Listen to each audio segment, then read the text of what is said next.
Boa tarde, bem-vindos. Vocês estão me ouvindo? Tá tudo certo?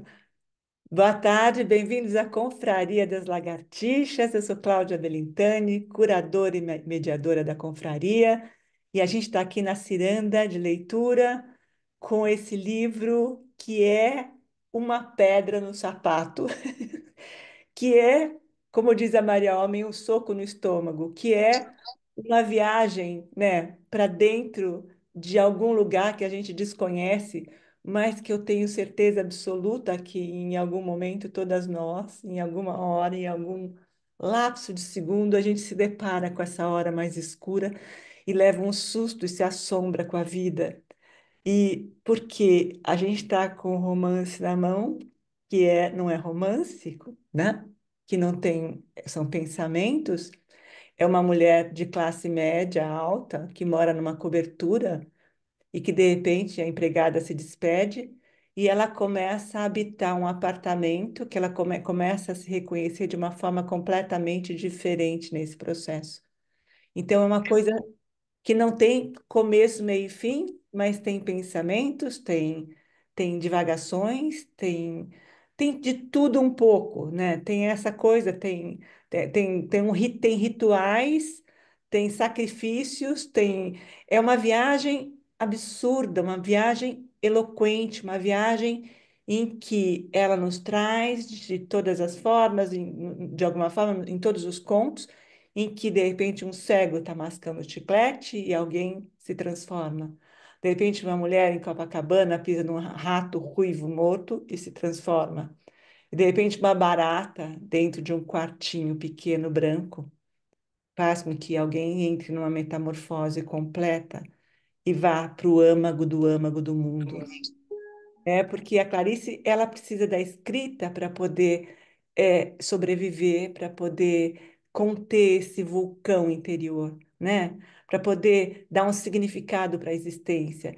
E ela, eu ouvi uma professora da USP dizendo que ela não enlouquece porque ela tem uma generosidade absurda. Ela própria diz que a GH, que ela vai se cortando em pedacinhos, né, para poder pegar na mão do outro. E fazendo uma analogia com a mitologia, é um mergulho. Ela já chega, a gente já está, já é uma coisa anunciada quando ela chega naquele oco do apartamento e joga aquele cigarro que cai no nada, né? É uma viagem para o nada, porque de repente a gente fica contestando a existência e os papéis que a gente vai se impondo, as máscaras que a gente vai adquirindo durante a vida. Nós como seres humanos, a gente precisa de que as coisas se encaixem. E a GH também, o mundo dela era todo certinho, todo arrumadinho, todo se encaixando, todo perfeito. E de repente ela percebe que isso não é real, que a realidade é uma coisa completamente diferente. Então, assim, eu peço para vocês que a gente como ela diz a Clarice, que ela precisa pegar na mão de alguém para caminhar. E eu espero que essa ciranda, né, que nessa ciranda nós possamos nos dar as mãos e mergulhar nesse abismo interior, nesse silêncio da Clarice, que também é o nosso silêncio. É uma coisa muito forte, uma coisa muito humana, é uma coisa muito ancestral, inclusive, né? E vamos caminhar juntas nisso. Não vai ser fácil, não vai ser uma travessia fácil, não vai ser. Mas eu garanto que vai ser maravilhosa, que vai ser muito intensa, porque essa energia, essa vibração toda, esse legado que a Clarice nos deixou vai fazer, transforma a vida da gente. Eu vi muita gente que leu esse livro e deu depoimento que esse livro me transformou. Esse livro mexeu comigo, esse livro me levou para um outro lugar, esse livro me fez me olhar de forma diferente. Aquela história da fotografia da GH olhando para um retrato em que aquele retrato tem algo, né? Como se tivesse uma verdade interior naquele, como se aquele retrato captasse alguma coisa, mas se perdesse. A gente toda hora está passando por isso. É impressionante como a gente consegue apesar de toda a profundidade, né, de onde a Clarice nos leva através da GH, a gente também é uma coisa, a linguagem é fácil, mas o caminho é difícil.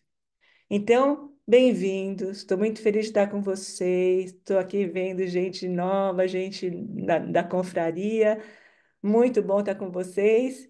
E eu vou passar a palavra para a Casa Frida agora. Carla, agora a palavra é sua. Bem-vinda. Olá, boa tarde. Prazer estar aqui, iniciando o nosso debate da primeira parte, dessas três primeiras partes do livro, A Paixão Segundo GH. E eu, bom, sou psicanalista, integrante da Casa Frida, e eu queria fazer um retorno um pouco a essa orientação inicial da Clarice aos possíveis leitores.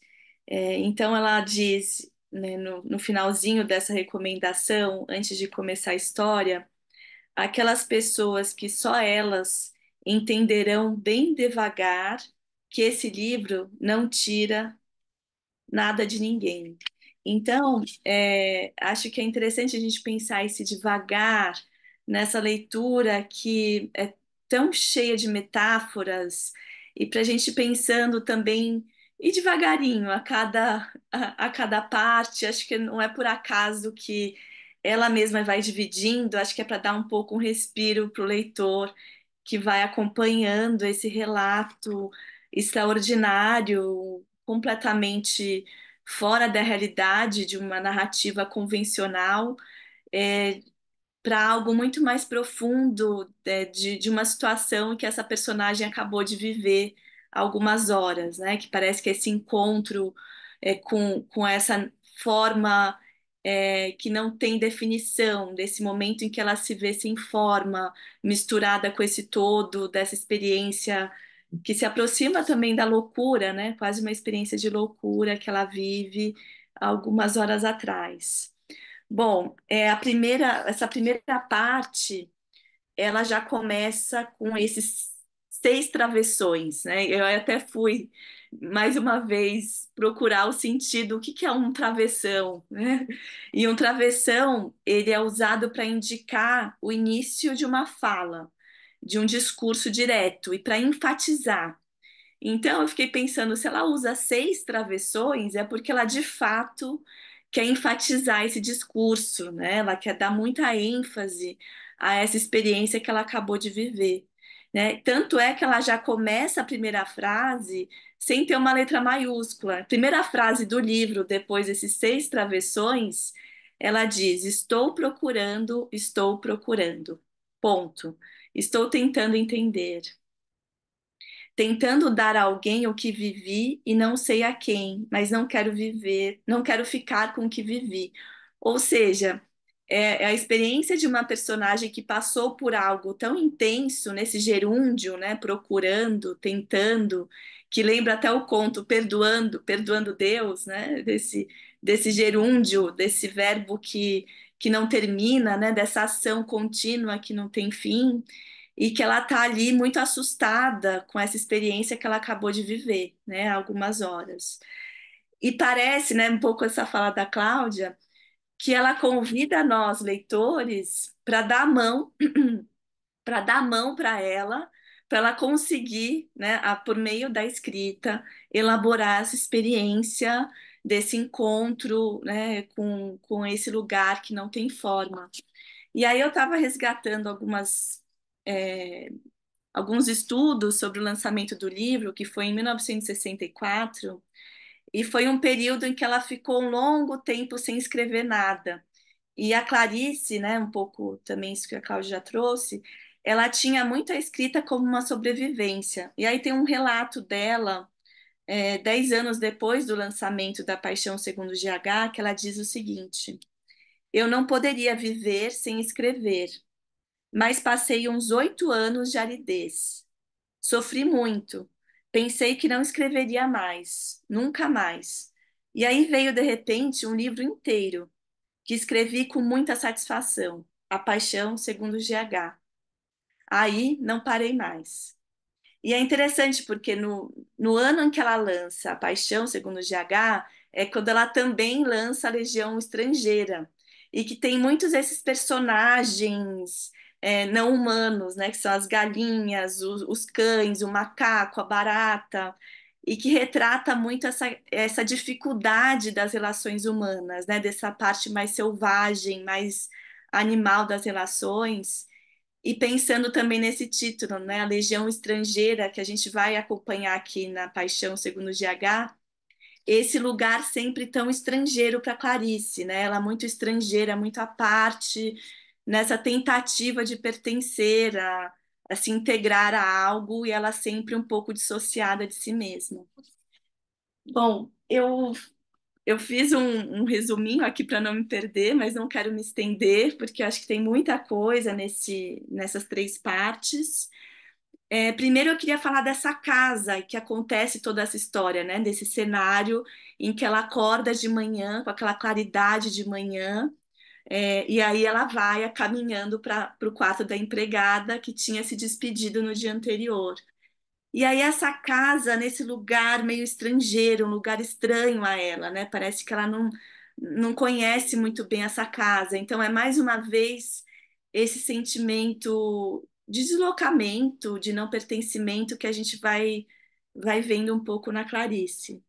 E ela vai juntando nessa coisa das descobertas da infância, aí ela vai dizendo dessa perda da forma, que ela perde a formação humana dela por algumas horas e que ela está na busca pela forma, que é quase, parece que uma tentativa de integrar em si mesma a própria desintegração, que ela diz aqui, né?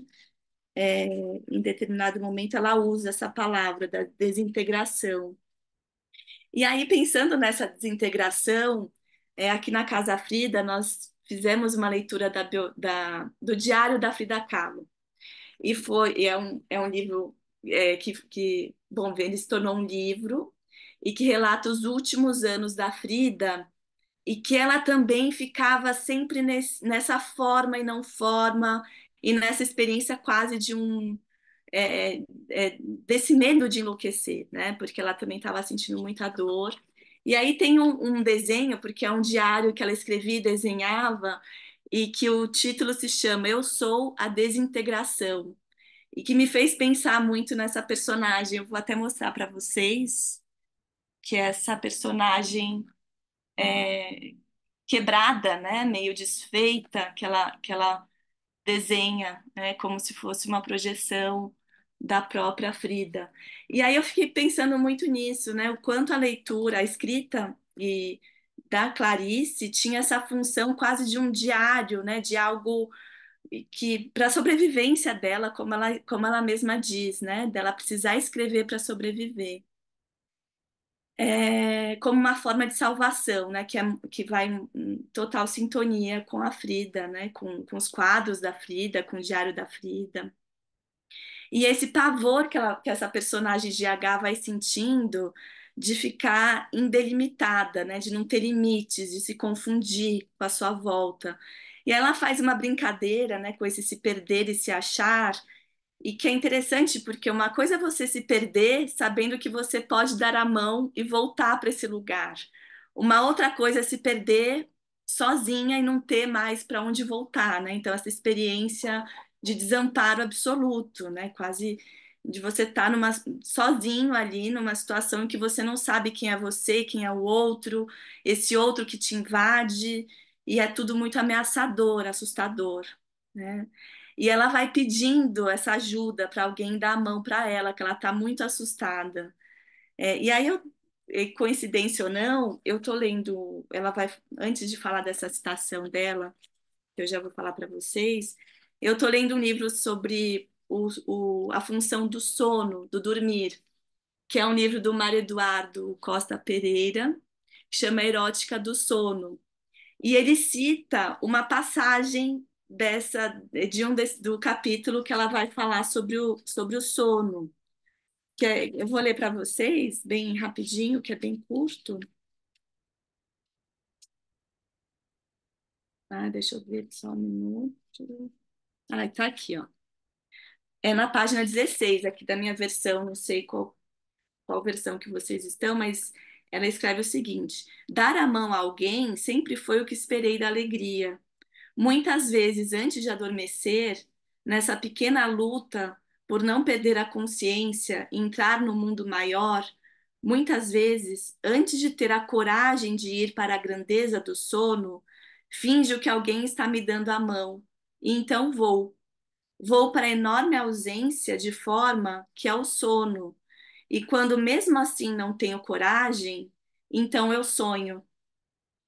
Então, o que o Mário Eduardo vai falar dessa citação da Clarice, ele vai explicar um pouco essa função do dormir, né? Porque de alguma forma, todas as noites nós nos deixamos enlouquecer, né? Que a gente se despende um pouco desse do racional para se entregar à inconsciência, nessa mistura, né? Nesses sonhos. A gente precisa se desconectar da razão para dormir. Então tem esse mergulho no inconsciente e a gente delira, né? Tem vários delírios e alucinações, só que nós estamos dormindo, que se caracteriza o sonho, né? Quando nós sonhamos. Então é muito interessante essa relação, porque na verdade nós realizamos isso todos os dias, esse ato de viver essa não forma, mas uma outra coisa é viver isso acordado, que é a experiência da GH aqui. Ela não está sonhando, ela está acordada. É, é... Então é interessante, tem muita coisa que daria para pensar nisso, né? Que tem a ver com essa erótica narcísica, que ela vai falando um pouco dessa descoberta da infância, como tem relação com essa infância dessa personagem, mas desse pavor de estar vivendo isso acordada, não dormindo, como normalmente isso é permitido, digamos assim, aceitável, né? E aí ela vai falando logo em seguida isso de uma criança, como se ela fosse uma criança, né? Uma criança muito carente, que precisaria de todo o amor do mundo. Então, dá um pouco essa concepção, né, dessa personagem acessando esse lado infantil que está muito desamparado, que está totalmente sozinha e que precisa de um amparo de todo o amor do mundo para ela conseguir sobreviver. Então, de fato, parece que ela está ali se havendo com o narcisismo próprio dela, que em muitos aspectos talvez não foi tão bem investido em algumas situações. Se a gente pensar isso, né, em relação à psicanálise, né, o quanto infantil nos habita mesmo adultos, né? E ela vai falando dessa descoberta de um império, e aí tem esse momento que eu acho também muito interessante, que ela vai citando várias vezes nessas três partes, que é quando ela abre esse pão e pega esse miolo do pão e começa a fazer uma forma com esse miolo. Então, é mais uma vez esse dentro, né? Esse lugar que está dentro e que ela vai tentando acessar e dar forma, né? E várias vezes ela está ali ligando um miolo com o outro, fazendo conexões, que parece que é nessa tentativa dessa personagem se dar forma, né? Com esses atributos que ela tem externos. E que uma outra coisa muito interessante também, que eu acho que não é por acaso, é que essa personagem de H, ela faz esculturas, que também é um trabalho manual, né? O escultor, ele dá forma às coisas, né? Então, esse miolo, essas esculturas, né? É tudo sobre, né, dar forma, pegar com a mão, e aí dá para pensar até nesse desenvolvimento inicial do eu, quando o bebezinho vai explorando as coisas, ele precisa pegar, pôr na boca, experimentar para entender o que é o mundo à volta dele, né? Parece que a gente vai acessando essas camadas da GH, né? Nesses trabalhos que ela vai fazendo, né? Como escultora, ou nessa brincadeira com o miolo do pão. E aí, em seguida, na parte seguinte, ela vai falar desse eu que é um abismo, que a Cláudia também comentou, né? Esse abismo de nada, né? Que implica essa queda. E aí ela faz uma certa comparação com esse retrato da Mona Lisa, que é algo muito misterioso. O que seria esse eu, né? E aí, pensando nessa personagem GH, que a gente só tem as iniciais, parece que é um eu que só tem início, ele não tem fim, né? Então a gente não sabe qual é a continuação desse nome, é só GH, né? Então, mais uma vez, ela mostrando essa personagem que está numa desintegração, né? Nessa procura desse eu que se forma, mas que está desintegrado. E aí é muito, o que eu achei muito bom também, que está na página 27, que ela vai falando um pouco, que é um tratado de psicanálise, mesmo ela falando que não é muito, que ela até cita que ela não se interessa muito por psicologia, que essa história não é com ela, mas parece que ela tem um conhecimento sobre a alma humana que é quase toda a teoria de psicanálise que a gente estuda, que o Freud desenvolveu. Mas, enfim, é na página 27, e ela diz assim: o que os outros recebem de mim reflete-se então de volta para mim. Ou seja, é esse olhar do outro que a constitui, que é quase como esse narcisismo primário que precisa desse investimento, esse olhar do outro dá forma a ela, né? Até pensando nesse espelho, que parece que ela vai dizendo que ela vivia dentro de um espelho, um bebezinho pequeno, quando está se reconhecendo diferente dos outros, ele se olha no espelho e consegue nomear que aquele é ele. E parece que, né, essa personagem ela está ali num momento em que ela é tudo, ela não consegue se delimitar, né? Ela está muito misturada nesse caos. E aí eu fiquei pensando também nessa função das aspas, né? Que tem uma passagem que ela diz que esse eu é entre aspas, né? Esse eu fora dela, que não a pertence, né? Quando você faz um texto e usa aspas, é quase uma citação. Então é um eu estrangeiro, é um eu que está longe dela, né? Que a gente não consegue alcançar. E aí, só para finalizar e não me estender muito, teria ainda várias outras coisas que eu gostaria de dizer, mas é que tem um momento em que ela se dá conta de que se ela não fosse escultora, ela adora organizar a casa, né? Então ela tem essa coisa da organização, que, de novo, é quase essa tentativa de organizar o caos, parece, né? E que ela poderia ser essa empregada arrumadeira, ou seja, essa empregada que vai embora também se mistura nela, né? Ela se torna essa empregada que arruma a casa, que ela tem essa fixação por organizar as coisas e colocar as coisas no seu devido lugar. Ou seja, é uma personagem que está tentando bravamente sair desse caos interno que é habitar esse corpo que ela vive.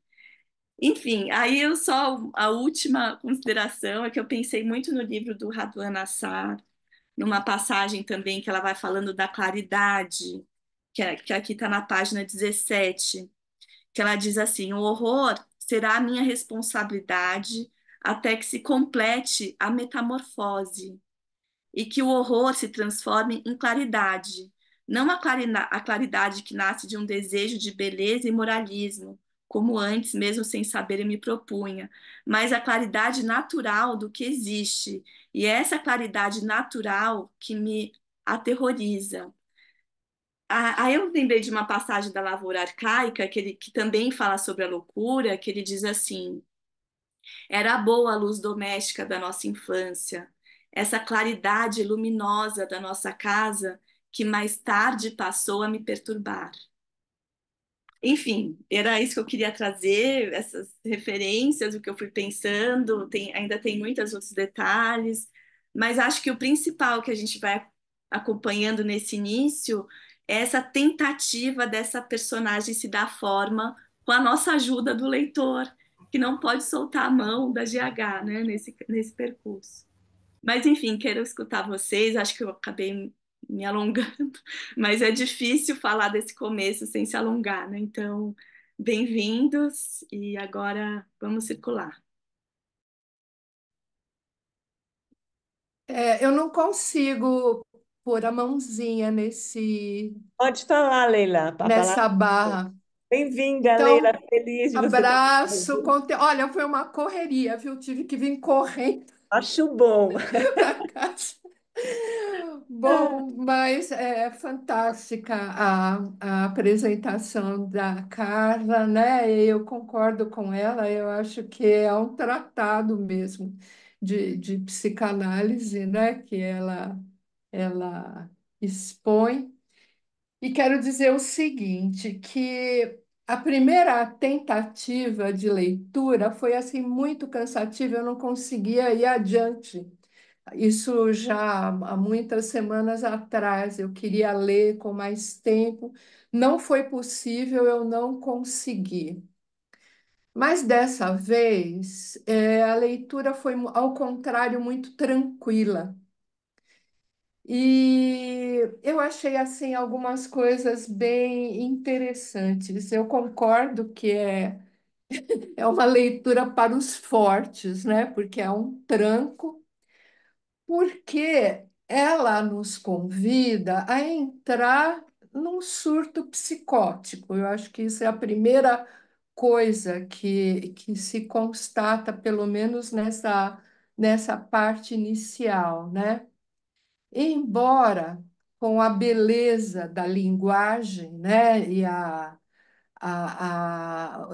todo esse trânsito que ela tem, né? A Carla estava até notando, né, algumas marcações, os travessões, né? Trata-se de um surto psicótico, né? É uma experiência de despersonalização, em primeiro lugar, e com toda a angústia que isso comporta. Quem teve a oportunidade de conviver, né, com os psicóticos, acho que não tanto atualmente, porque a eficiência da medicação ela barra muito de determinadas manifestações e, inclusive, dessa perda de fronteiras, que é o que a Carla enfatizou, né? Ela está o tempo inteiro falando dessa perda de fronteiras e do terror que isso causa, né? E do desamparo, a necessidade da mão que a ampare, que a conduza. Mas, ao mesmo tempo, me pareceu uma outra coisa também que ela fala, e aí, assim, para a gente continuar falando um pouco de psicanálise, né? Quando a gente vai para uma análise, né? O que interessa para a análise é muito além do que o sujeito traz, né? A pessoa organizada com seus papéis, as suas questões. A pessoa que interessa, o sujeito, é o sujeito do inconsciente, exatamente esse sujeito que está lá oculto, em determinadas situações ele emerge. Numa psicanálise, num colo ali abrigado, né, com a presença do analista e o ambiente adequado, mas esse sujeito ele pode se manifestar em outras situações, né? E às vezes até mediante uma experiência muito impactante. Porém, eu diria que esse sujeito ele é presente em várias outras situações. Eu diria que a gente se despersonaliza em muitas situações, que é exatamente nos intervalos, nos espaços sem preenchimento, não é? Onde nos ocorrem às vezes ideias, né, absurdas, onde a gente até se permite navegar um pouco, mas o eu segura um pouco essa barra e nos coloca novamente no eixo dos papéis que a gente assume no cotidiano.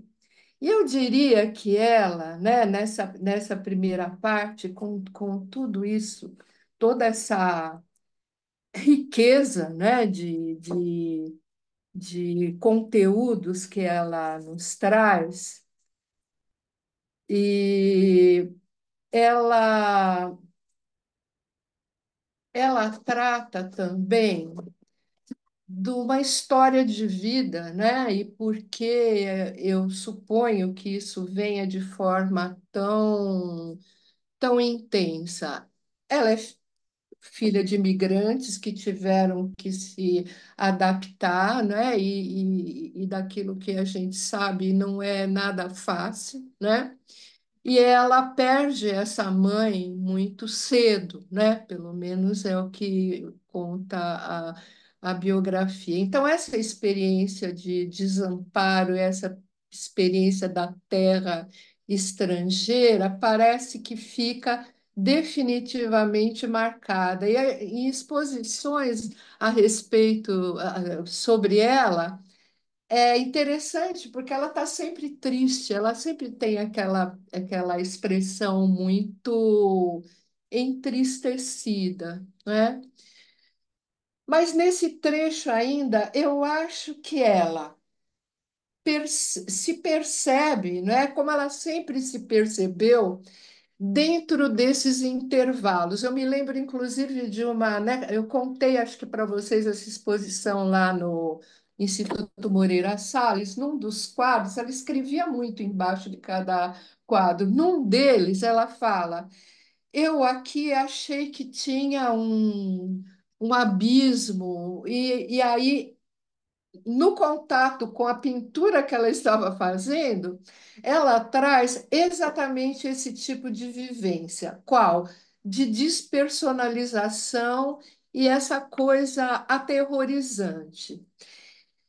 Só que ela trata aqui como uma verdade e uma verdade da qual ela não quer se separar. Ela vai nesses primeiros capítulos em busca de uma verdade, e trata todo o resto como algo ilegítimo, vamos dizer, algo fake, para usar uma terminologia moderna, né? Tá tudo muito arrumadinho, tudo muito bonitinho, mas a verdade está por aqui e dela eu não quero me distanciar, é um pouco, me parece, aquilo que ela afirma, né? E ainda para falar, né, da psicanálise, né? Enfim, a língua é o que importa, né? Enfim, se a gente for ficar no Lacan, né? Quer dizer, importantíssima a questão da língua, né? Nós somos seres de linguagem e a linguagem, além de tudo, nos constitui. E é por esta via que ela sai. Aí, assim, eu separei alguns trechinhos, né?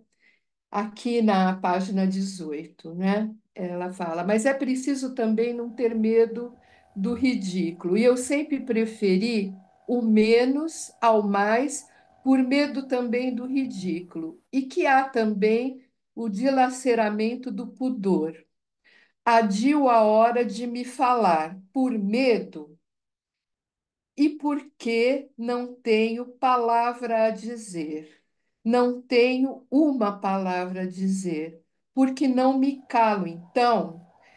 Mas se eu não forçar a palavra, a mudez me engolfará para sempre em ondas. A palavra e a forma serão a tábua onde boiarei sobre vagalhões de mudez. É magnífico isso, né? Ela está fazendo essa afirmação de que ela, a tábua de salvação, é escrita, né? Porque ela se constituiu numa escritora magnífica, inclusive com coragem para entrar nesses territórios, né, onde, de maneira geral, eles estão habitados pela loucura, né? Quem consegue entrar, não por acaso, há relatos de pessoas que leram, né, obra dela e enlouqueceram, porque não conseguiram suportar, né, tanta dissociação, digamos assim, né? É, mas aí eu acho que a Carla fez um passeio bastante interessante nessa casa, e, e ela falou sobre a GH, né? Então, eu queria só concluir para não ficar falando muito, né? Mas um trechinho aqui na página 24 que eu salientei, ela diz, bem no final, o último capítulo, ela está falando da vida íntima. Quanto à minha chamada vida íntima, talvez também tenha sido a escultura esporádica o que lhe deu um leve tom pré-clímax. Talvez por causa do uso de um certo tipo de atenção a que mesmo a arte diletante obriga, ou por ter passado pela experiência de desgastar pacientemente a matéria até gradativamente encontrar sua escultura imanente, ou por ter tido, através ainda da escultura, a objetividade forçada de lidar com aquilo que já não era eu. Ela está falando, né, da questão da escultura, do pãozinho, né, mas também a personagem é uma escultura. Tudo isso me deu um leve tom de pré-clímax, de quem sabe onde que, ascoltando os objetos, algo desses objetos virá que me será dado, e por sua vez, dado de volta aos objetos. Talvez tenha sido esse tom de pré-clímax o que eu via na sorridente fotografia mal assombrada de um rosto, cuja palavra é um silêncio inexpressivo. Todos os retratos de pessoa são um retrato de Mona Lisa. Ótimo. É fantástico, né? Leila Bom, tem do tempo, desculpa. Gente, mas era aqui mesmo que eu queria ir. Então, assim, magnífico, né? Então, acho que apesar de tudo, deu para chegar até aqui e vamos embora. Eu ia só fazer um comentário breve também, Lida, porque é muito interessante tudo que você traz, é, que também, né, da gente pensar o que, que é, não tem o certo e errado, né? A loucura e a normalidade é um, é uma margem assim muito tênue, né, entre uma coisa e outra, né? Acho que é interessante ver como ela vai descrevendo essa personagem, principalmente nessa passagem que você vai falando sobre a palavra. E que um pouquinho acima ela diz, né? Como se eu tivesse uma moeda e não soubesse em que país ela vai. Onde ela, país ela vale. Então, ela não sabe, né? Ela tem algo que ela não sabe aonde que vai ser reconhecido, porque esse lugar estrangeiro, né? Que ela está, né, fora de algo e que nem toda palavra consegue dar conta, né? Essa palavra Sim, também não consegue descrever, que ela diz, né? Não tem uma palavra a dizer. Ao mesmo tempo que ao caminho parece de fato, né? Foi a minha leitura também, de que ela encontra essa saída por via dessa narrativa, né? por Escrever, via da narrativa. ela Sim, consegue se salvar, né? Consegue sim. voltar. Uma tábua de salvação entre os vagalhões da mudez. Que imagem, né? Fabulosa, fabulosa, né? Muito incrível. Mas é isso. obrigada, Leila. Que bom Eu que que você está agradeço. com a gente. Muito bom você poder dar a mão para a gente aqui nessa travessia aqui da Clarice. Vamos todo mundo. Adriana, boa tarde, Adriana. Que bom que você está aqui. Bem-vinda. A palavra é sua agora. Boa tarde, Cláudia, Carla, todas e todos presentes. Ai, gente, que livro, hein? Estou muito feliz de estar aqui hoje, consegui. Muito bom. Eu nunca tinha lido. É a primeira vez que eu estou lendo. E eu sempre escutei, né, que trazia reflexões muito profundas, né? Mas a gente, ok, a gente sabe que Clarice é assim, mas quando você lê é demais, né? Porque não tem um parágrafo que fique em vão, né? Todos realmente a gente reflete muito. E estou gostando bastante. Eu destaquei aqui quando ela fala sobre a, a terceira perna, né? Que na verdade ah, as duas pernas, ela fala, as duas pernas que andam, né? E a terceira perna que prende. E ela fala: Eu quero ser presa, não sei o que fazer da aterradora liberdade que pode me destruir. Eu achei assim muito interessante, porque eu fiquei refletindo, né, um pouco sobre isso, o quanto muitas vezes a gente talvez não consiga nem pensar, né, no que é realmente uma liberdade. Eu acho que a gente sempre procura se prender a algo, seja a instituições, a pessoas, a trabalho, a várias formas, né, que a gente cria os vínculos, e realmente uma dissociação disso, uma liberdade total, é assim, é uma coisa muito difícil até da gente pensar. Eu acho que a gente nem consegue imaginar o que é isso. A gente sempre está preso em algum grau a alguma coisa, né? Eu achei muito interessante, gostei demais.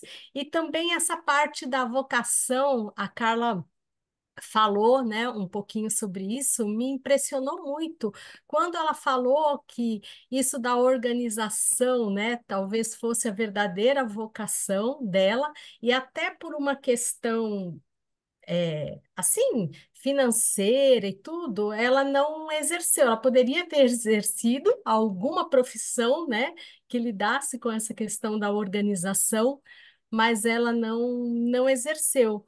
E aí eu fiquei pensando sobre isso da vocação, né, gente? Porque às vezes, por inúmeras questões, a gente acaba fazendo outras coisas, né? E às vezes a gente até deixa de lado, né? Não olha e nem pensa muito, né? Sobre quais seriam nossas vocações em vários sentidos, né?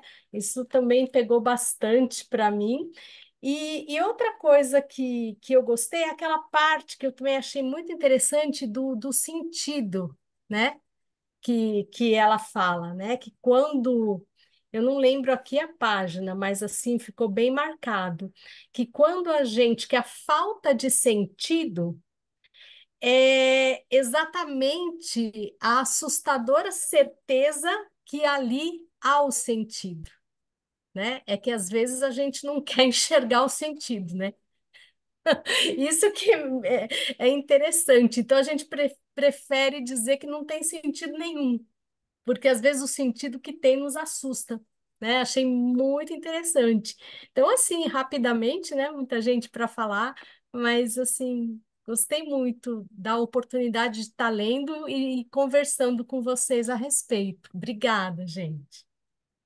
Adriana, que bom estar aqui com você. Olha, eu acho que o lance da terceira perna, é essa coisa que a gente se sustenta, né? A religião, as nossas crenças, aquilo que o ser humano precisa para poder continuar, né?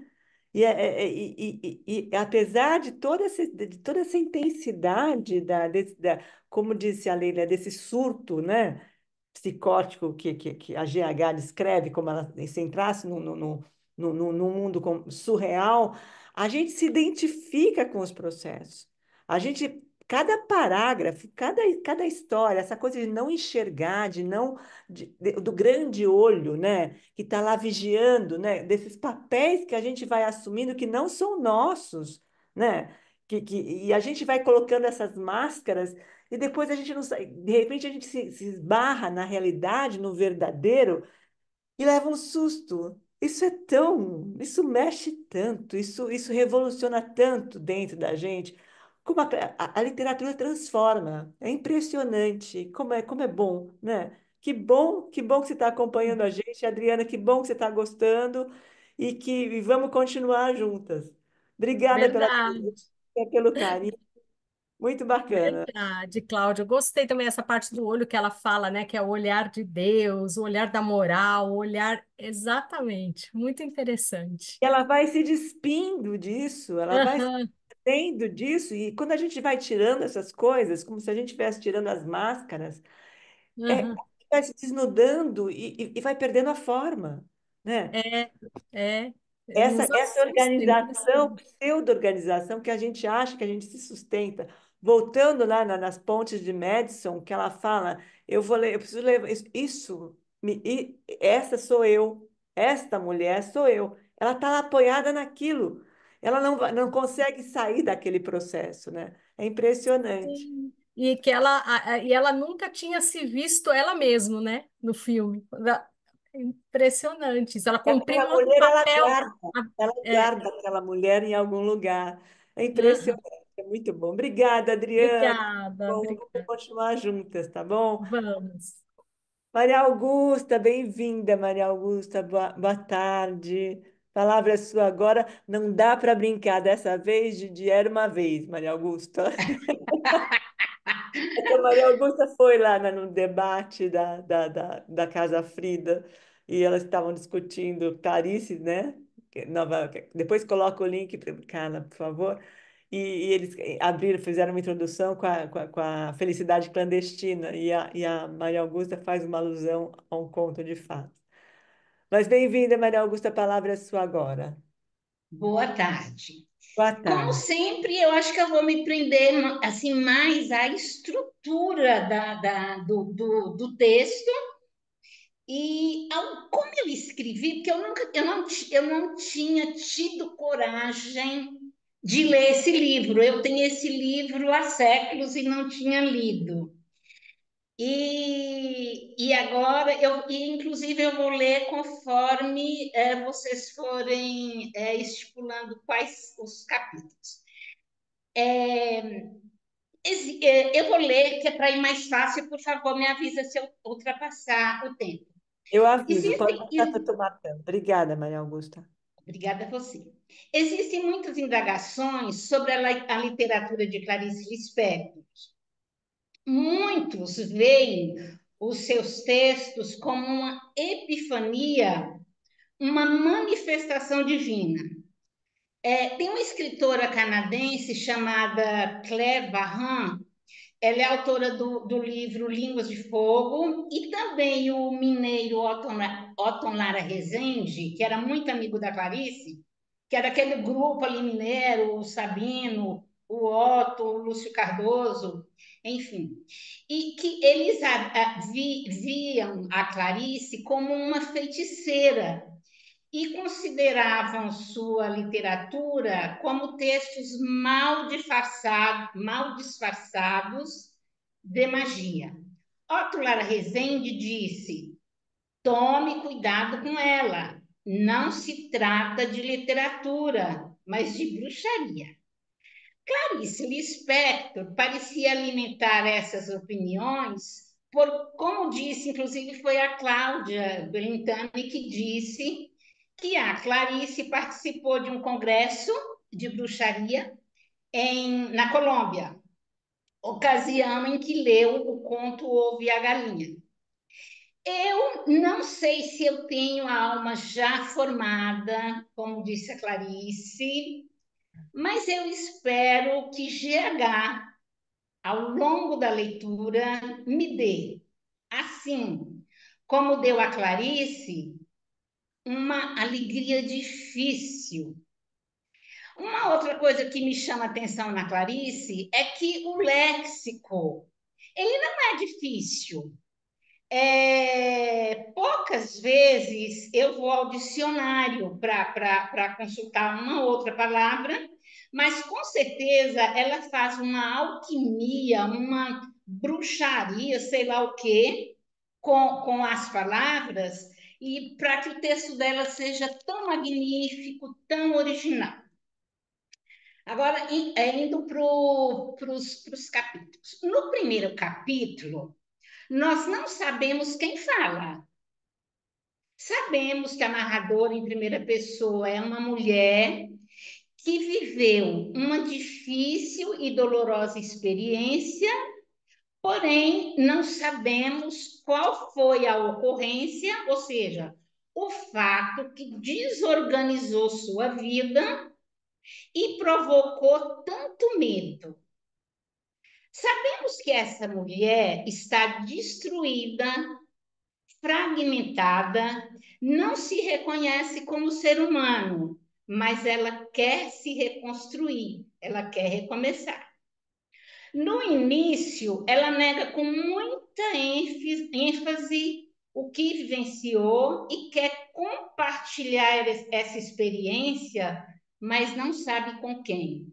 E aqui eu chamo a atenção porque no primeiro parágrafo do livro, só no primeiro parágrafo do livro, essa negação que eu colo, que eu estou chamando a atenção, tem 7 vezes a palavra não, só no primeiro parágrafo. No início, ela nega. Ah, já li, peraí, fingir. Então, para se sentir segura, pensa em fingir escrever para alguém. Para o leitor, ela diz que, se aceitar o que viveu, não caberia no mundo. E, completa, o mundo inteiro terá que se transformar para eu caber nele. Ela descobre com desilusão que a vida que ela pensava, vivia, era uma vida diferente e começou a desfazer das coisas inúteis, como a terceira perna, que, segundo ela, renasce fácil como capim. Eu entendi essa terceira perna, coisas assim, vamos dizer, desnecessárias, que nós vamos acumulando ao longo da vida. Ela envolve o leitor, ela desperta sua curiosidade, e no meu caso, eu senti vontade de estender minha mão para a narradora, pois, com a ajuda de alguém, ela teria coragem de contar o que viveu. Já estou terminando. Ela se sente desamparada, o que a faz adiar o que tem a dizer. No segundo episódio, ficamos sabendo que a tal ocorrência se deu no dia anterior, que ela se chama GH, bem como algumas de suas características. Então, aí a gente sabe que ela se diz uma pessoa agradável, ela tem amizades sinceras, ela é escultora, ela nunca teve marido ou filhos, se achava livre porque tinha independência financeira. Conta que sua empregada se despedira, o que a fez se sentir mais à vontade no seu apartamento. No terceiro episódio, ela confessa que sua verdadeira vocação era arrumar, pois, ordenando as coisas, ela criava e entendia ao mesmo tempo. Essa confissão é importante, pois é o que vai provocar o fato novo em sua vida, quando decide arrumar o quarto da empregada, que também servia de depósito de trapos, malas velhas, jornais antigos. É nesse quarto de empregada que vai acontecer algo inusitado, que transforma a vida de GH, e ela transforma essa vivência em livro, que, creio, vai nos transformar também. É isso. Obrigada.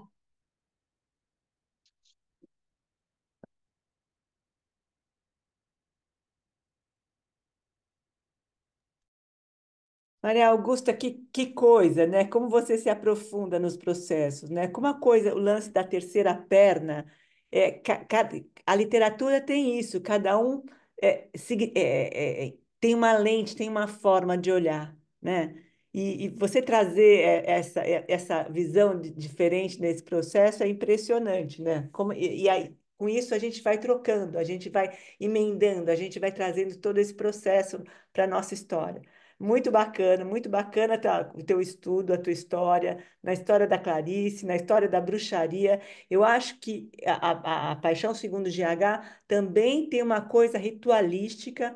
Eu penso muito, por exemplo, na Perséfone, né? Que é essa descida para o inferno, né? Essa coisa de ficar no entre mundos, entre lá e cá. E acho que, às vezes, de vez em quando, a gente bate o pé no fundo nesses processos e depois volta, né? Respira de uma outra forma. Mas muito bom ter você com a gente, Maria Augusta. Obrigada pela presença, pelo carinho e pela troca. Obrigada. Só fazer Nossa, um comentário Paula, breve. por favor, por favor. Estou aqui pensando na fala da Maria Augusta e da Adriana, né?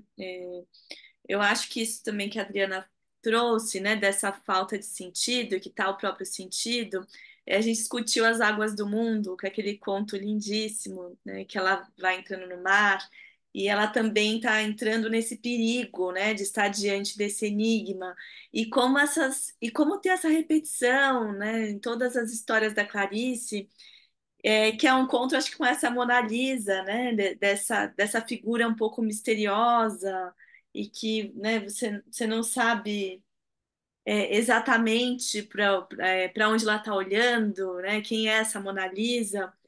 E aí eu fiquei pensando um pouco também, né? é, Maria Augusta, quando você fala, né? Que dá uma vontade de se aproximar, né? De dar a mão para essa personagem, de uma forma muito afetiva, né? Porque, não sei, para mim, pelo menos essa terceira perna me veio como algo um pouco, né? Você pensar uma pessoa que tem uma terceira perna de uma maneira bem concreta, parece algo um pouco estranho, né? Assim, uma pessoa um pouco esquisita, né? Uma pessoa que tem três pernas. E é quase uma extensão, né? Algo de um corpo dela, né? Algo que ela perde do próprio corpo. Então, esse lugar um pouco desse corpo que parece que vai se desmontando, né? Que vai, né? Tem três pernas, depois são duas pernas. E como dá essa vontade mesmo desse abraço que unifica, né? Bem pensando nessa imagem desse bebê que está ali e que não sabe o que é ele, o que é o mundo, e a mãe coloca nesse colo e faz aquele que tem aquele que envolve, né? Assim, com o próprio braço e que dá esse contorno, né? Como parece que ela vai ficando essa figura um pouco bizarra, né? Assim, um pouco assustadora também, que ela mesma se assusta, né? Com essa imagem que ela vê, né? Então enfim, foram só algumas coisas que eu fui pensando, mas vou passar para a Norma agora, acho, né? Que vai. Por favor, Norma, bem-vinda. Ok, gente.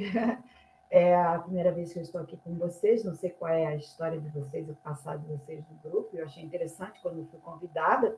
Foi até meu filho que falou: Mãe, se inscreve lá. Eu sou moradora de Teresópolis, eu sou educadora, também sou da área da psicologia. Atualmente eu estudo, estou aposentada e me envolvo muito com o inglês. Então, eu achava que nunca era aquela história, né? Que você se pensa, se analisa e o que eu faço, qual é o meu sentido agora. Eu acho que esse livro me fez assim repensar muitas coisas. E o convite, eu já conhecia a Clarice, mas nunca fui muito adentrada a ler Clarice, não, porque eu acho que dentro dessa linguagem dela, ela me traz uma coisa muito, sim, importante da introspecção, mas uma coisa muito de um abismo e de uma coisa que parece tão temerosa de viver, e eu penso num devir.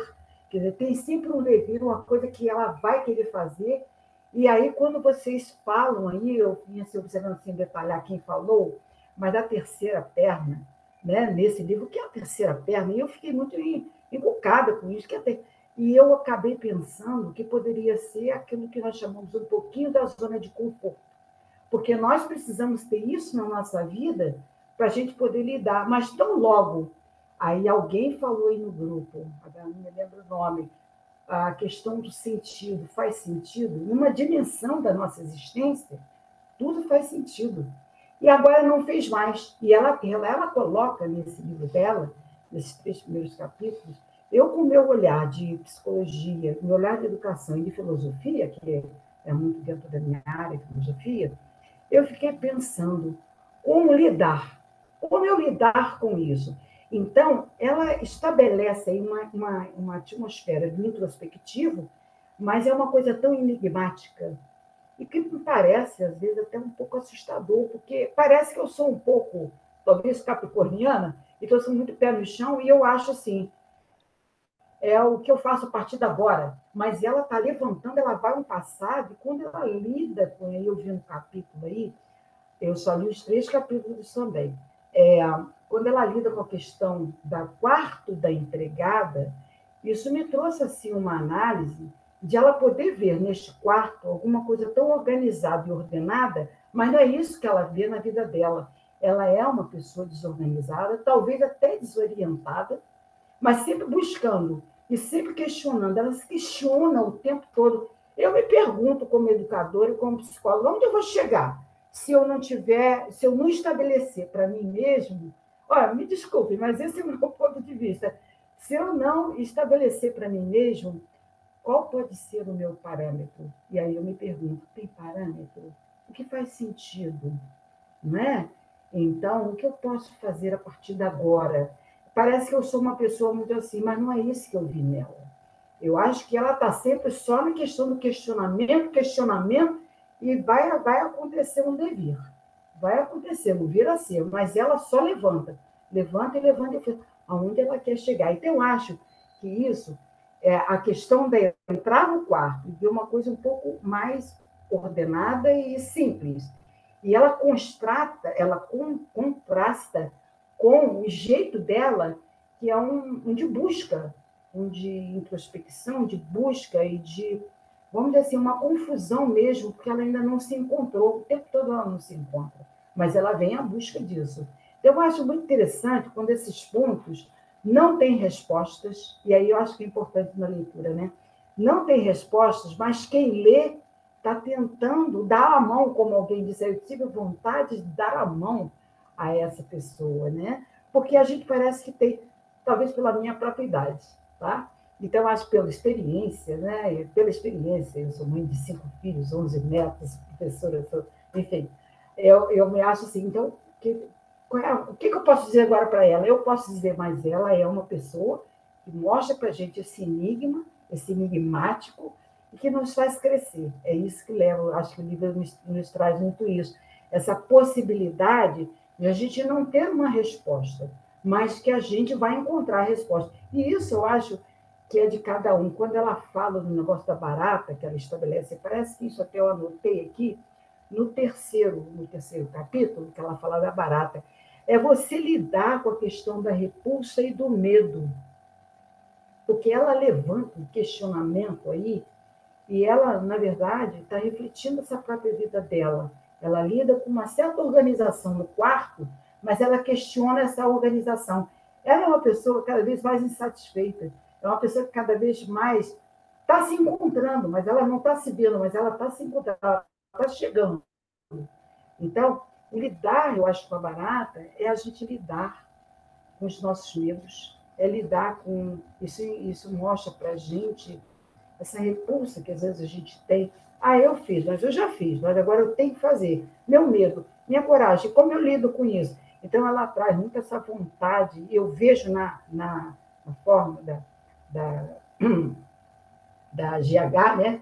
Ela mostrar isso, que é uma personagem que é introspectiva, é enigmática, mas vai chegar a um ponto. E uma outra coisa que eu acho que faria assim, um sentido nesse livro é que ela não só está buscando, ela mostra aí, né, a questão da identidade, a essência da vida, que é um ponto importante, o absurdo da existência, que quando ela questiona, ao mesmo tempo que eu acho que ela está mostrando que ela chegou, ela está questionando esse lado.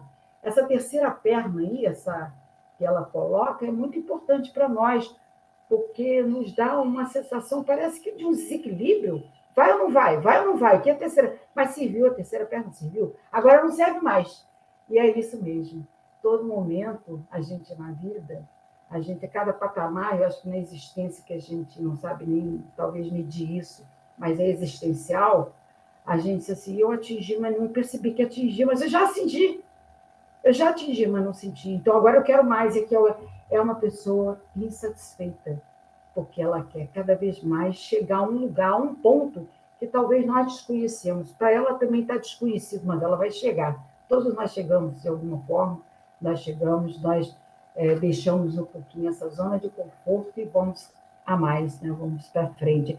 Eu acho que, pelo ponto de vista da educação, ele dando assim com os alunos, e quando a gente pode passar alguma coisa para eles, eu acho que esse livro traz um mergulho dela, com ela mesma, ela lidar com ela mesma e mostrar como tem sido, então, a conclusão disso, né? E ela não mostra para nós, mas nós procuramos ver, estamos esperando cria muita expectativa esse livro, pelo menos para os 3 primeiros capítulos, não li o resto ainda. Eu não quis ir lá no epílogo, eu quis exatamente chegar só no início. Eu não conhecia esse livro, mas eu acho que a gente vai chegar lá. Mas eu acho que é sempre ela romper com uma coisa da ilusão, ela romper com a coisa do controle que ela pensa que tem sobre a vida dela. Nenhum de nós tem controle sobre a nossa vida, porque estamos vivendo outros estímulos,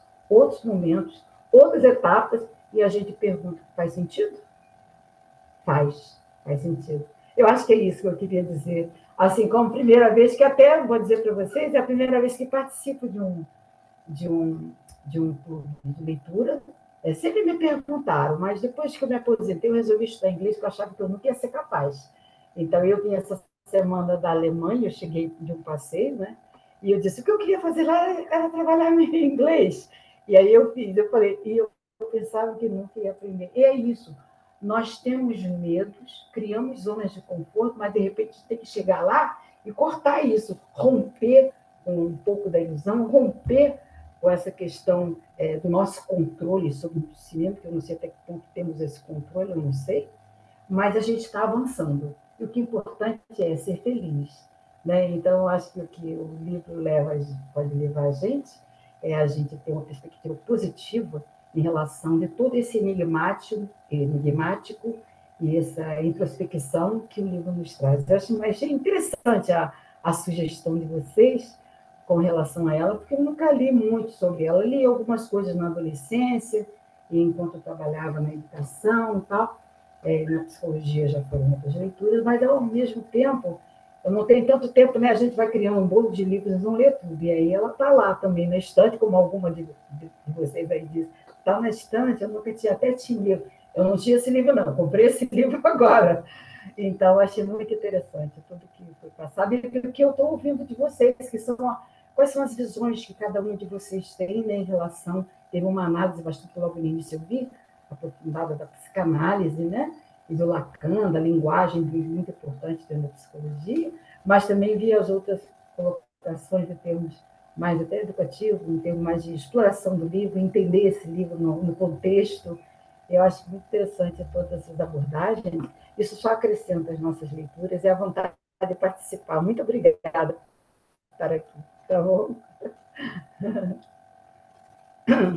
Uma bem-vinda, obrigada pela sua contribuição. Que bom que deu tempo de chegar até você, você está aqui no grupo com a gente, compartilhando também o seu olhar, a sua visão.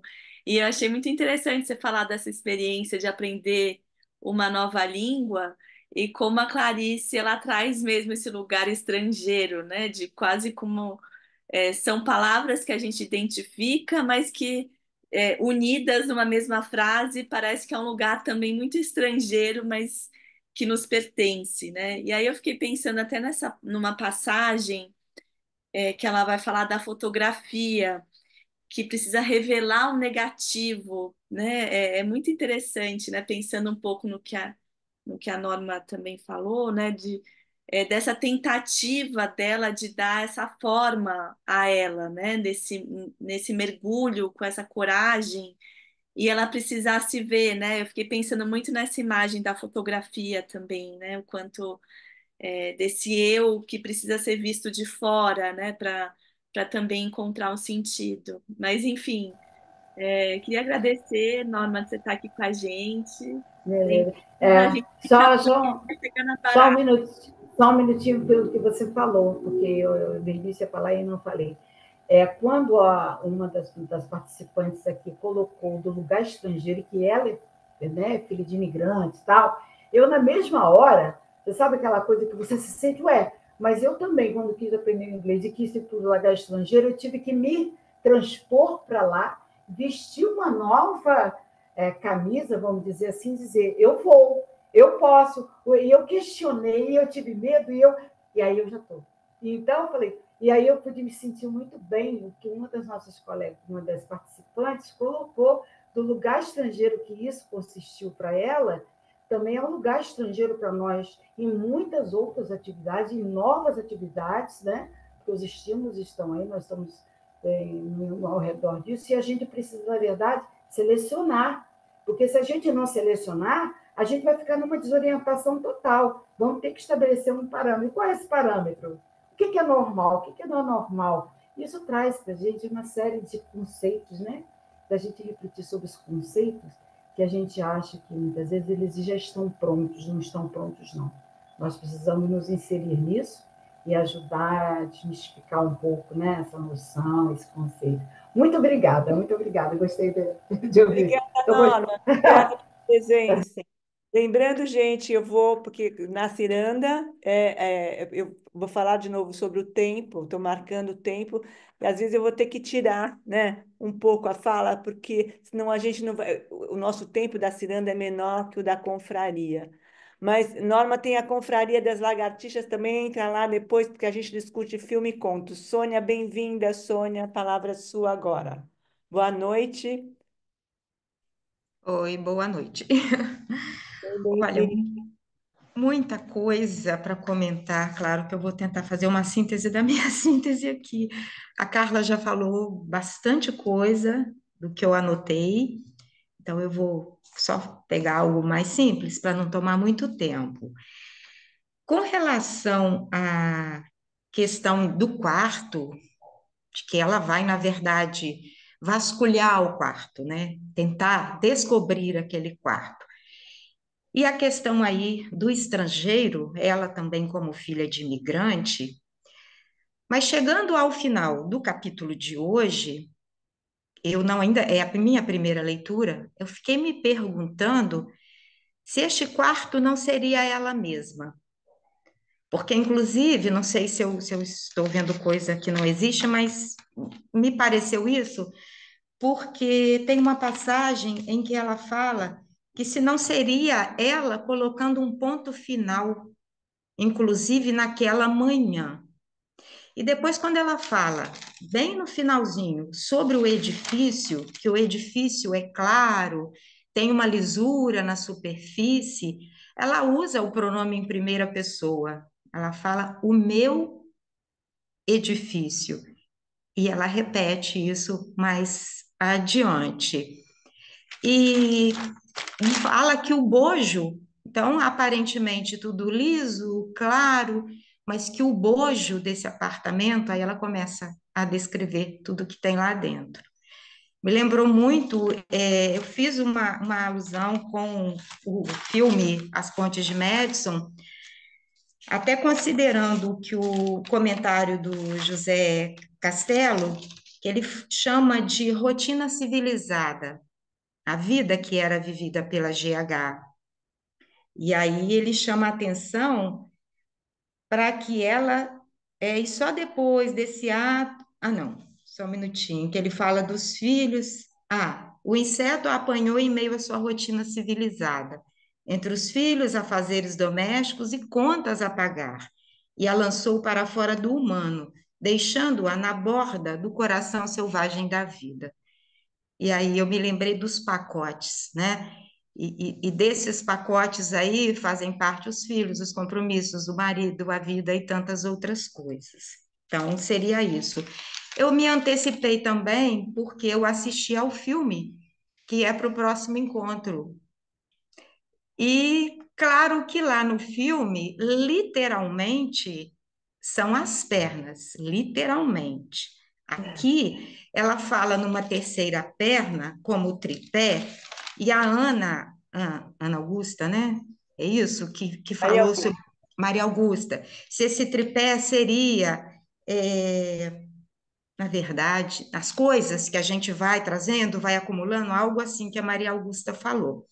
E a Maria Augusta me ajudou, então, a entender melhor essa definição do tripé aqui, porque no livro aparece uma terceira perna, ela ainda diz assim, superficial protetora, a verdade. Então, quando a Maria Augusta fala isso, dessas coisas que a gente vai trazendo e acumulando, que são as nossas verdades. Então, eu gostei muito dessa fala dela, porque me ajudou a entender melhor. E é exatamente dessas verdades que a GH quer se libertar. Ela não quer ser organizada. Ela leva um susto quando ela percebe a desorganização, porque ela vai deixando muito claro ao longo do capítulo como se ela visse e não quisesse ver. Então agora não tem mais jeito de recuar. E aí me lembra mais uma vez a Francesca. Tem uma parte em que a GH diz, não me lembro exatamente as palavras, mas que se ela aceitar tudo aquilo ali, ela, ela vai poder também, vamos fazer uma comparação com o que ela vivia, e ela voltaria à segurança. Mas me parece que não é essa segurança que ela quer, porque mais adiante ela diz assim: a verdade não faz sentido, a grandeza do mundo me encolhe. E aí, ao longo do capítulo, eu destaquei aqui medo, covardia. Ela fala que a covardia é a minha maior aventura, a desilusão. E aí, interessante em desilusão que ela diz: desilusão talvez seja o medo de não pertencer mais a um sistema. Porque eu mesma muitas vezes me peguei dizendo: ah, porque fulano tirou a minha ilusão. Não, fulano não tirou a minha ilusão. Conforme eu vou ampliando a minha visão para a vida, eu vou entendendo que essa ilusão não existe, nem tem que existir, né? E como eu não vou falar muito, eu vou. Ah, só um minutinho. É sobre o filme que eu falei, que é literalmente fala sobre as pernas. E no filme, também não vou comentar para não atrapalhar as pessoas que ainda vão assistir, mas no filme existe uma pessoa que dá uma mão, que dá a mão, que dá a mão a essa personagem, que é também o que a GH quer. Ela diz: dá-me a tua mão desconhecida, que a vida está me doendo e não sei como falar. A realidade é delicada demais. Aí ela diz que a minha realidade e a minha imaginação é que são mais pesadas, mas que a realidade é delicada demais. Então ela precisa de um amparo. E eu entendo esse amparo aí, eu também me sinto precisando desse amparo. E a questão do nome da personagem, GH, que também me intrigou muito, e eu busquei isso, não foi essa semana, não. Quando eu vi a Maria Fernanda Cândido numa entrevista, que ela vai viver a GH, e aí eu pensei, é hora de ler esse livro. Aí depois vocês lançam essa ideia. E aí eu pensei, mas eu tenho que entender por que GH. E eu encontrei como gênero humano, mas também é a única informação, não fui mais adiante, não. E achei até interessante, se for isso mesmo, porque ela está falando é disso, né? De humanidade. Então, só para finalizar, ela fala até mais no início sobre a questão da desorganização. E ela diz: estou desorganizada porque perdi o que não precisava. E aí, no final desse parágrafo, ela diz: acordar de manhã na casa de um estrangeiro, não sei se terei coragem de simplesmente ir. É difícil perder-se. E é tão difícil que provavelmente arrumarei depressa um modo de me achar, mesmo que achar-me seja de novo a mentira de que vivo. É Uhum. isso. Que bonito, Sônia. Gente, só para esclarecer aqui, a Sônia está falando do filme, do próximo filme da Confraria, que chama-se Ferrugem e Osso.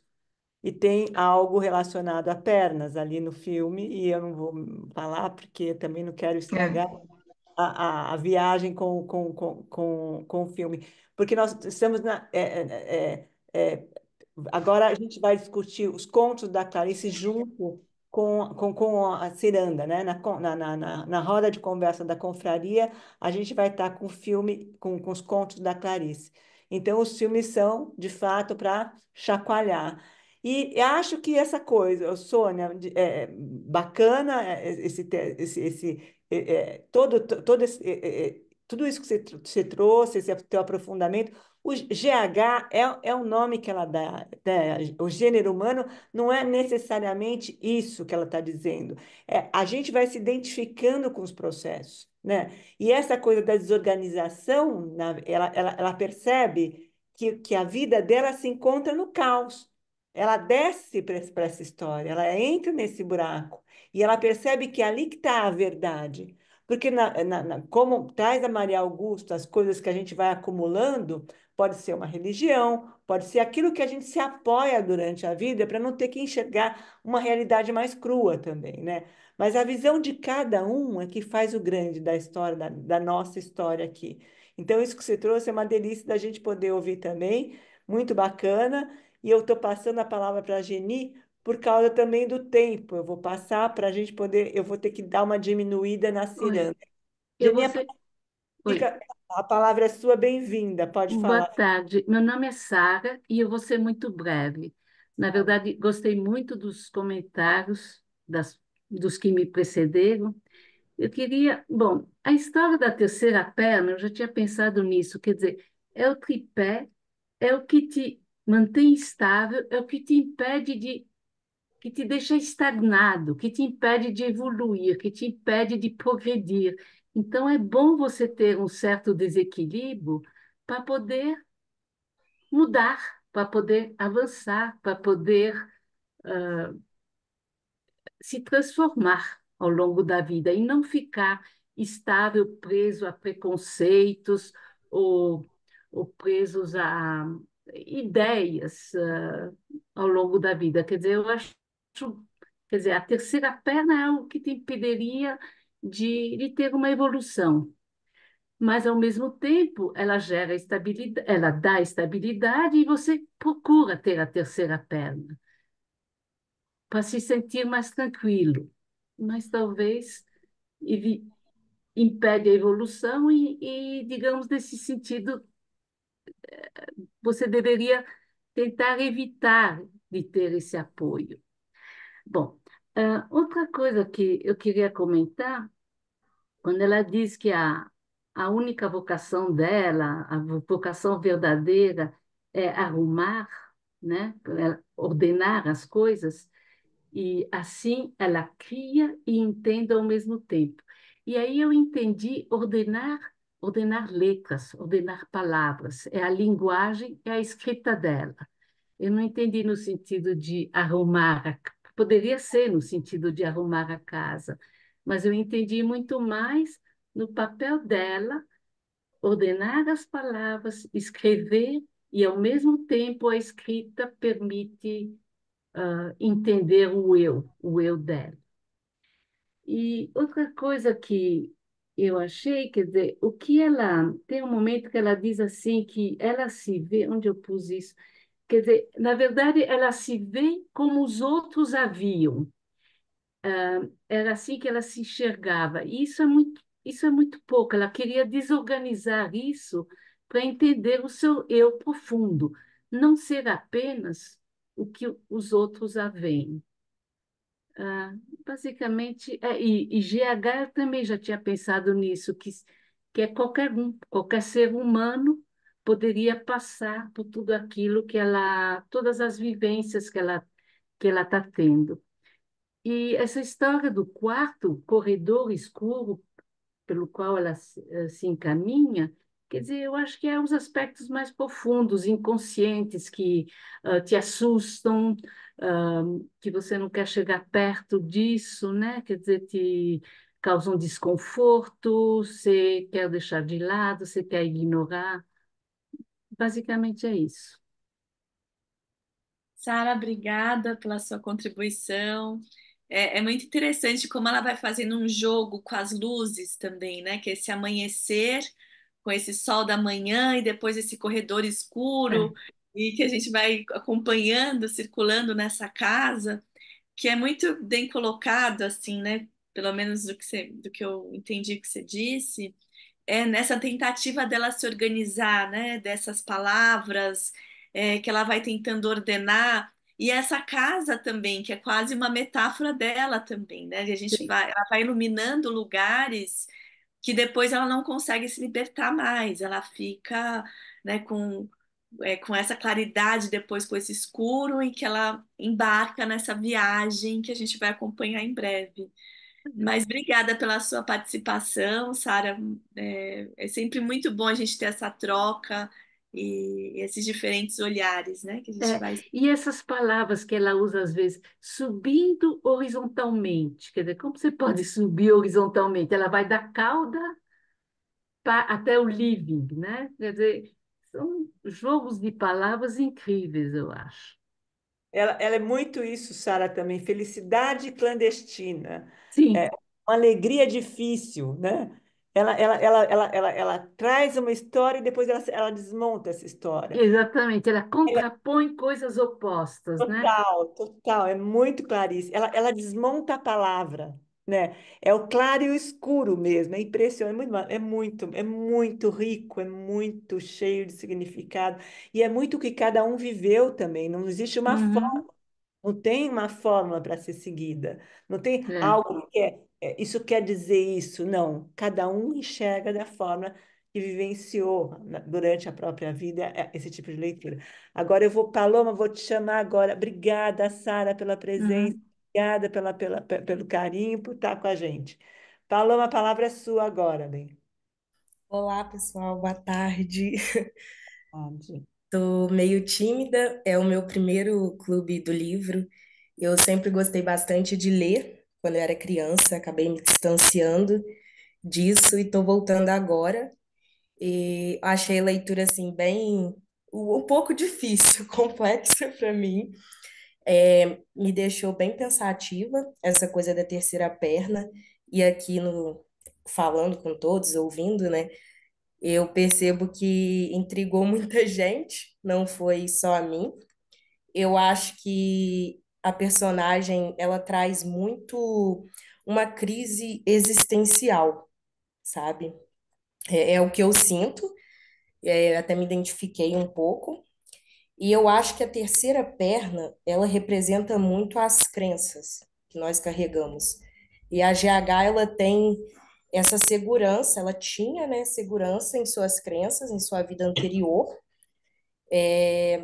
E depois ela até fala, tipo, na página 27, a terceira perna não era mais uma proteção.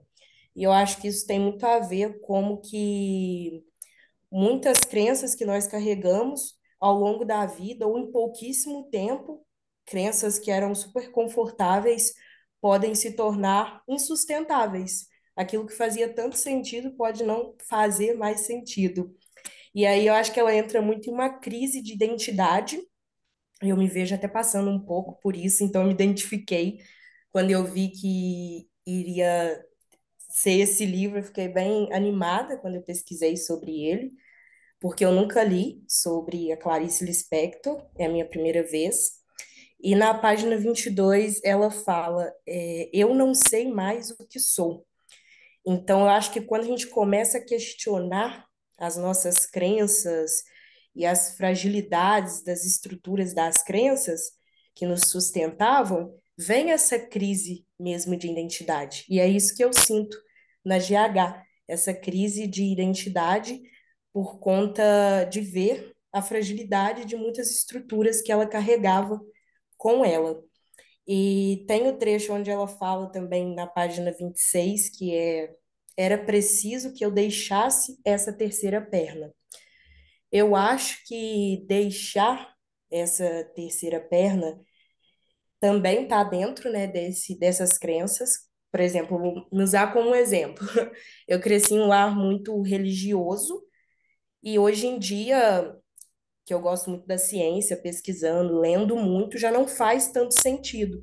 Então a gente se sente meio perdido, e aí entra essa vontade de pertencimento, que eu acho que é algo bem central do livro, sabe? E é o que eu estou fazendo aqui agora. Eu busquei pelo Clube do Livro por isso, por essa vontade de pertencer, e eu vejo isso no livro também, na página 24 que eu até anotei aqui, que é eu queria pertencer, ela fala, né? Eu queria pertencer a algo, mas não sabia a quê. E eu me sinto assim, sabe? Eu quero me pertencer a algo neste momento, mas não sei exatamente o que, o que eu quero me pertencer. Então você entra nessa jornada de busca por coisas novas para aprender o que você gosta, o que você não gosta, o que faz sentido, o que não faz. Então, para mim, essa terceira perna tem muito a ver com isso. E aí entra o trecho que ela fala: era um ato de coragem me desapegar do que me segurava. E é um ato de coragem mesmo. Hoje em dia eu me vejo muito como cética, então, para quem cresceu em um lar religioso, eu acho que exige muita essa coisa de coragem para se desapegar, sabe? E com as crenças e tudo mais. Então, eu acho que a terceira perna tem muito a ver com crenças e que muitas vezes não se sustentam por muito tempo e que vão mudando. Hoje faz muito sentido, amanhã talvez não faça mais. É isso que eu tenho para falar. É minha primeira vez, estou morrendo de vergonha. Imagina, Paloma, super pertinente você está trazendo, bacana. Essa coisa da religião também, a gente se soltar. E ela fala que é impossível viver sem isso, né? Bem-vinda à confraria, que é a ciranda de leitura. Eu vou explicar, porque quem que está pedindo explicação para vocês poderem participar, Rita? Olha, a gente tem a ciranda de leitura, que é um livro. Paloma, uma delícia o que você falou, tá super bacana, bem-vinda, não tenha vergonha, pertencer é muito, acho que todo mundo quer pertencer, não tem como a gente não estar inserida num processo em relação ao outro, né? E essa coisa de poder partilhar literatura e fazer com que a literatura transforme a vida da gente, nossa, é maravilhoso. Então, bem-vindas as pessoas, estou vendo que tem um monte de gente nova aqui. Tem a confraria também, isso faz parte da confraria. Agora, a gente tem um mesmo grupo que discute filme e conto, que acontece uma vez por mês. A ciranda de leitura, a gente escolhe um livro e vai lendo por capítulos, né? Eu peço que vocês se atenham aos capítulos e a gente vai discutindo esses capítulos durante a ciranda de leitura, que ela acontece no final, no último sábado do mês, tá bom? E a confraria, que também do filme e do conto, está no nosso site. Basta entrar no site. E tem um grupo no Telegram também. No site tem como se direcionar para o grupo do Telegram, tá? Então as pessoas novas podem se, qualquer dúvida, qualquer problema, pode mandar e-mail para a gente que a gente orienta. Eu vou finalizar lembrando que agora, no próximo mês, a reunião da Ciranda, que é do livro, a continuação dessa reunião vai ser no dia 2 de novembro, porque a gente não conseguiu conciliar as datas, então dia 2 de novembro vai ser o primeiro sábado, muito provavelmente vai ter 2 encontros em novembro, tá? Só para vocês se organizarem nesse processo. Quero agradecer a presença de vocês. Estou vendo a Denil aqui com a gente, querida. Bem-vinda, Paloma, a Ana, Sara, bacana, Maria Francisca, a Diva aqui com a gente, Cláudia, Sônia, uma delícia poder te ouvir. Terezinha, beijo para você, Maria Augusta. Obrigada pelo carinho, obrigada pela presença, Daniele. Muito bom estar com vocês. Tá bom? Um beijo grande. Então, a ciranda continua no dia 2 e o Ferrugem e Osso e o filme o conto Perdoando Deus, da Clarice, já está no site. Basta, o filme e conto estão no site também, não precisa ir atrás do livro, não precisa ir atrás do filme, basta baixar ali. E eu queria fazer uma pergunta só. Quem está de camiseta amarela escrevendo agora, eu queria saber seu nome, porque você está tão junto com a gente e aí aparece só o número do teu celular. Você consegue ligar o microfone para falar teu nome? Ah, não faz mal, não faz mal. Mas bem-vinda sempre, te vejo sempre. Depois você me escreve no bate-papo, tá bom? Para mim poder saber teu nome, tá bom? Obrigada pela presença, está com a gente há tanto tempo e eu Fui queria de muito. camiseta amarela, mas não sou eu não, né, Carla? É a Orlinda. Eu fico... Não, não, não, não. Ela não conseguiu ligar o microfone, não faz mal. Mas obrigada, obrigada, bem-vindas. Um beijo para vocês. Ana, obrigada, obrigada pelo carinho. Leda, Um beijo, um Leda, beijo. Pela presença até dia 2 e aguardamos vocês na biografia, quem quiser participar, que vai ser no dia 31 de outubro, da Casa Frida. isso Obrigada. mesmo. 31 de Obrigada, outubro. gente. Um beijo para vocês. Tchau, uma boa. Tchau. Abraço. Tchau.